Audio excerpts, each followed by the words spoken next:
পৃথিবীতে আল্লাহর কোরআনের আওয়াজের মতো আর সুন্দর আওয়াজ নাই। এই জুবায়দা একদিন স্বপ্ন দেখতেছে বাইতুল্লাহর সামনে সে দাঁড়ানো। কোথায় দাঁড়ানো? বাইতুল্লাহর সামনে দাঁড়ানো। বড় কঠিন, কিন্তু স্বপ্ন দেখতেছে জুবায়দা বাইতুল্লাহর সামনে দাঁড়ানো, আর সারা দেশের মানুষ এসে এসে জুবায়দার সাথে জেনা করে। কোথায় বৈশা? আর কোথায়? বাইতুল্লাহ কত দামি একটা ঘর। ইন্না আউয়ালা বাইতিন উযিআ লিন-নাস লাল্লাযী বিবাক্কাতা মুবারাকাও ওয়া হুদা মুবারাকাও ওয়া হুদাল লিল আলামিন।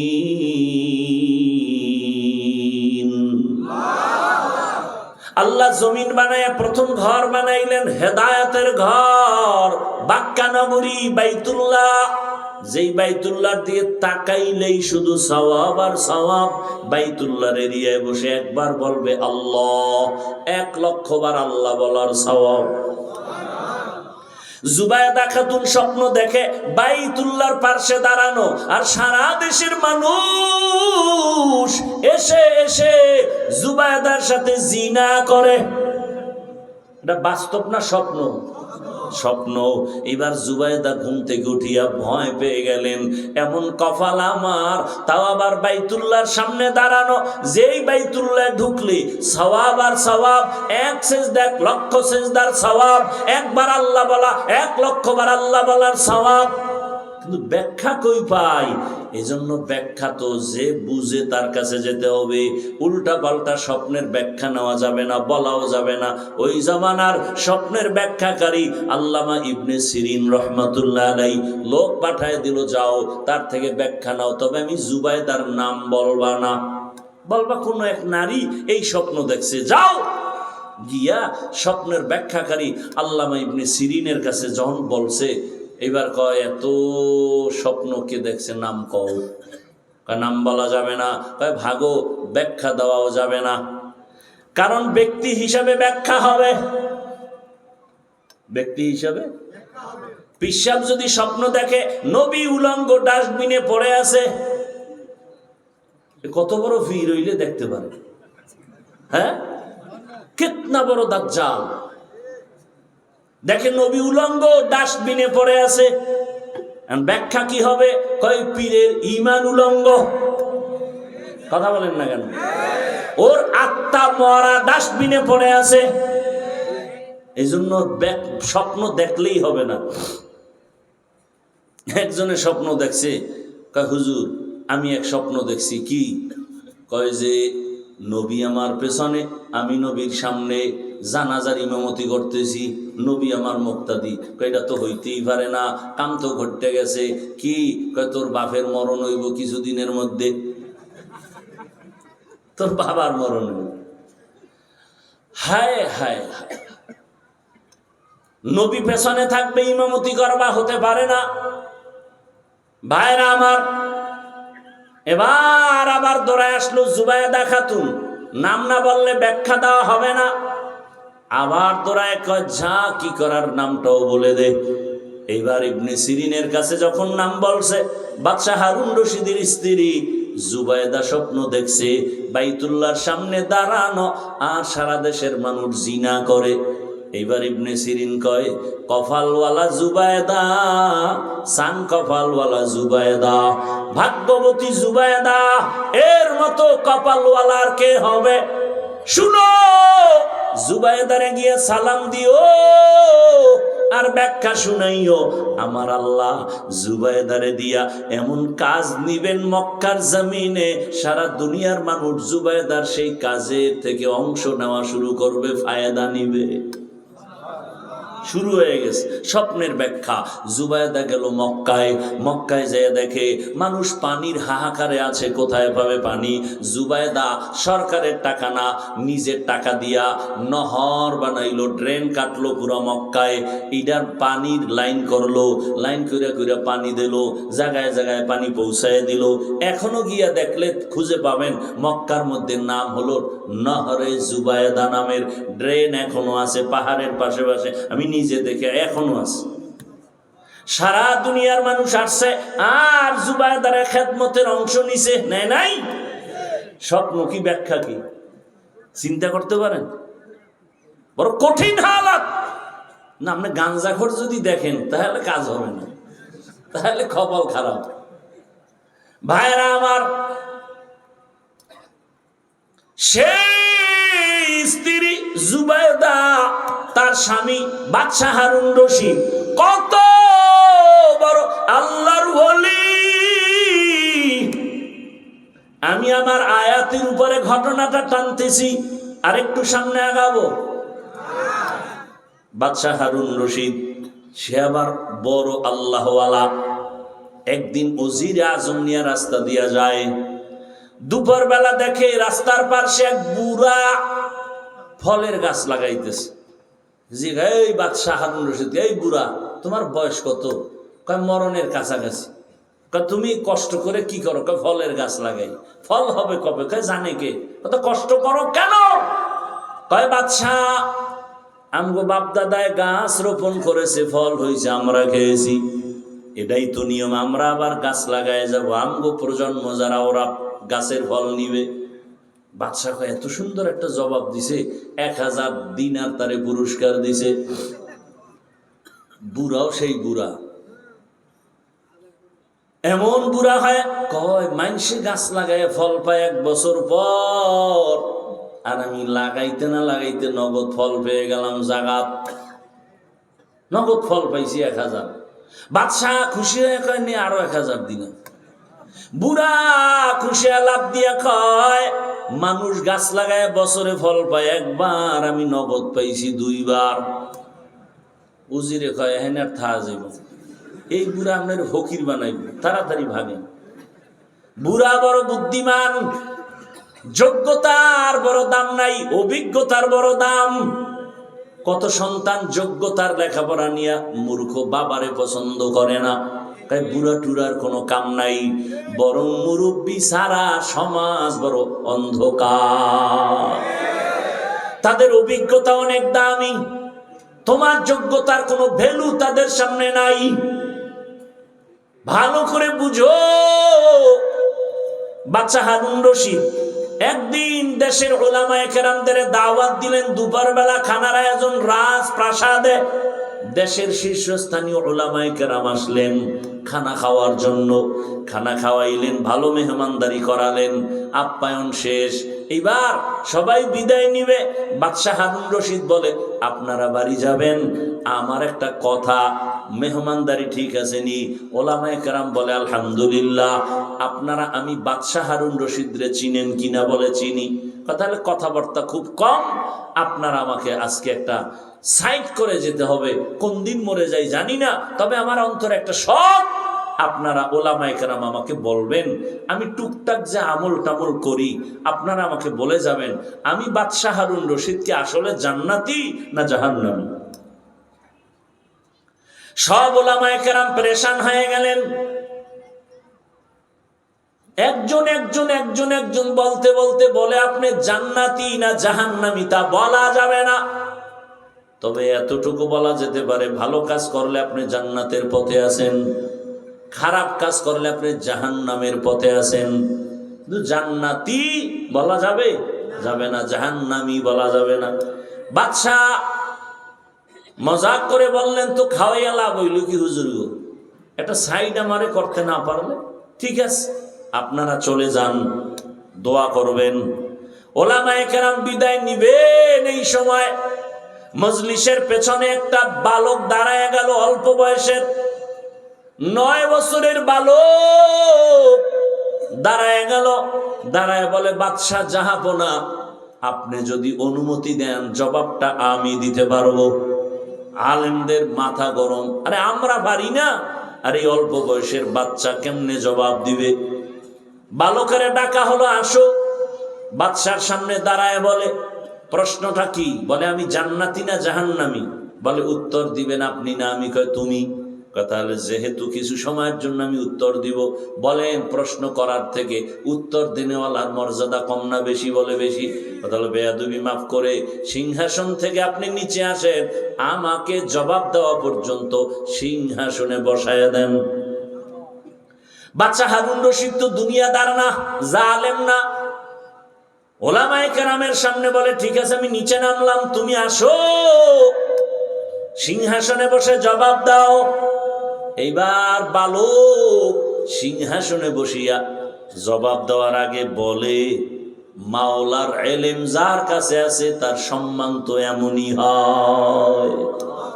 কোরআন ও হাদিসের এলেম যাদের কাছে আছে তাদের সম্মান এমনই হয়। ইলমেরা এজাজ করদান বেহিসাব, খলকেরা দাদান জবাবে বাসওয়াব, হক না দারদ দোস্তে খলকা জারেরা, নিস্তে ই খসলত একে দিনদারেরা। বালক বলে, ইলম থাকলে তো সম্মান এমনই হয়। তাকাইয়া দেখো, একটা ছোট বাচ্চা কোরআনের হাফেজ, কত সম্মান। নামাজের ইমামতি তারাবিতে দাঁড়ায় গেছে, কোটিপতি পেছনে তার কথায় উঠে আর বসে। সম্মানকে দিছেন?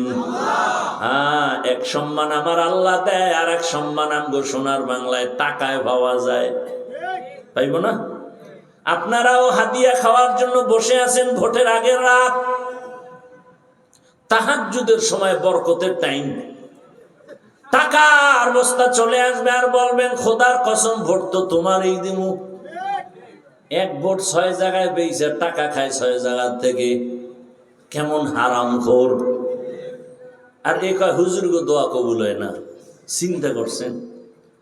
ভোটের আগে যারা টাকা খাইবা, তোমরা টাকা না খাইয়া বাথরুমে গিয়া 10 গ্রাম পায়খানা খাইও, বাজারে গিয়া হালাল সাবান দিয়া কুলি করবা, গন্ধ থাকবে না। কিন্তু এই হারাম খাইয়া যারা মরবা, জাহান্নামের আগুন সারা গন্ধ যাবে না। আল্লাহ হেদায়েত দান করেন। কেমনে বুঝাবো?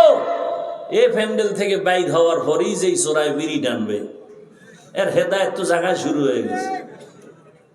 আল্লাহ হেদায়েত দান করুন। ভাইরা আমার,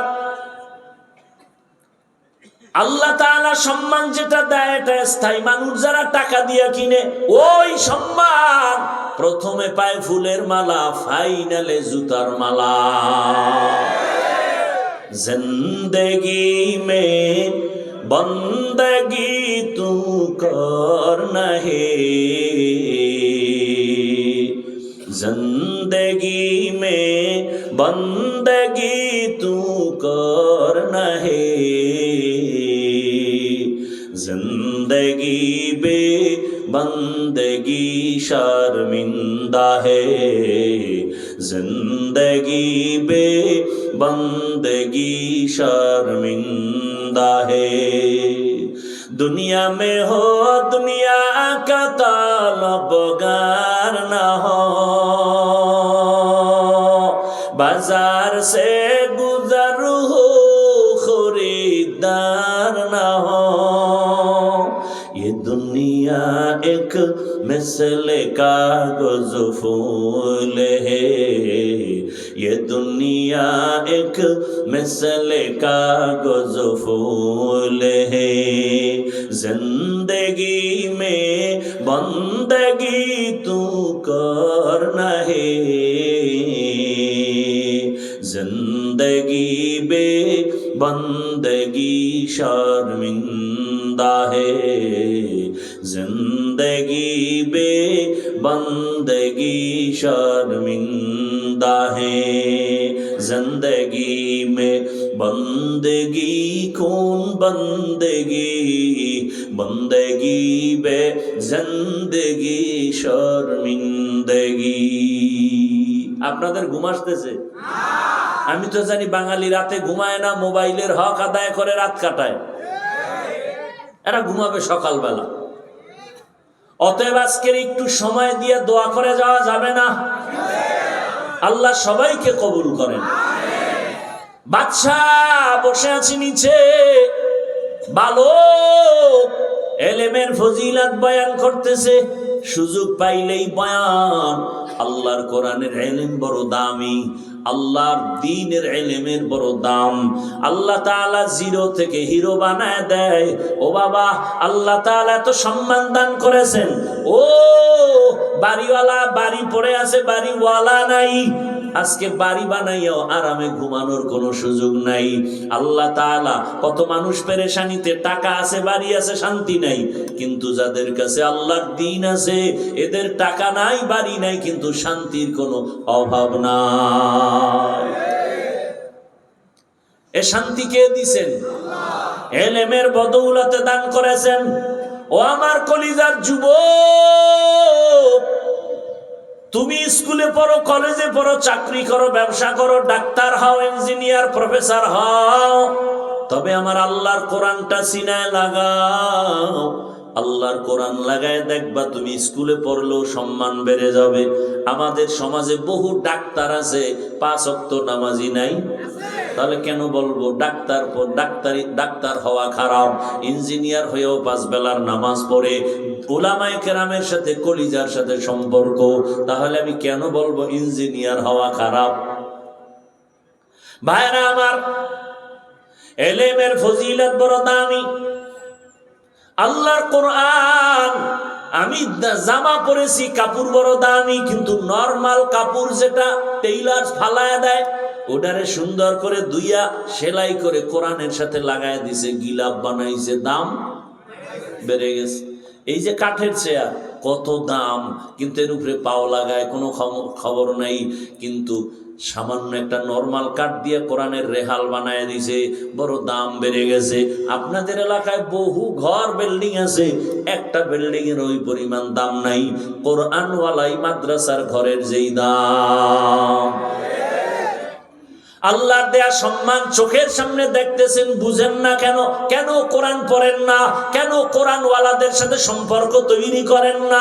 আল্লাহর কোরআনের সাথে সম্পর্ক রাখেন, কোরআনওয়ালাদের সাথে সম্পর্ক রাখবেন, দেখবেন আপনার দুনিয়াতেও কামাই রুজি, ব্যবসায় বরকত বেড়ে যাবে। আল্লাহ তৌফিক দান করেন।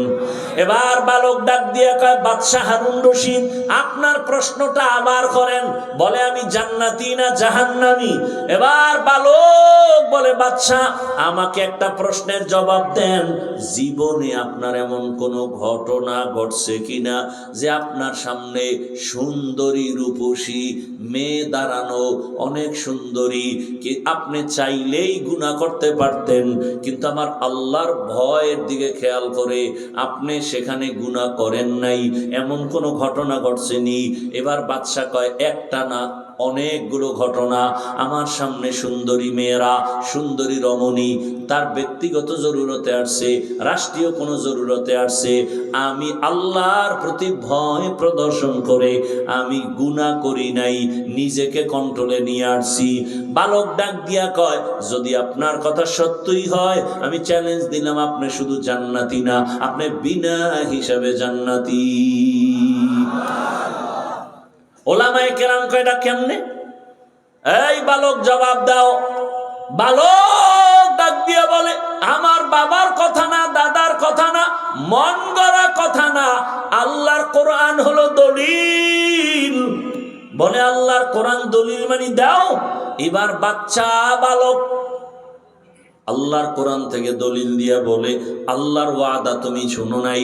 ওয়া আম্মা মান খাফা মাকামা রাব্বিহি ওয়া নাহান নাফসা আনিল হাওয়া ফাইন্নাল জান্নাতা হিয়াল মাওয়া। আল্লাহ ওয়াদা করেছেন, আমার আদালতে দাঁড়াইয়া হিসাব দেওয়ার ভয়, যারা দুনিয়াতে গুনাহ থেকে নিজেকে বাঁচাইয়া রাখবেন, আল্লাহ বলেন আমি তাকে বিনা হিসাবে জান্নাত দিব।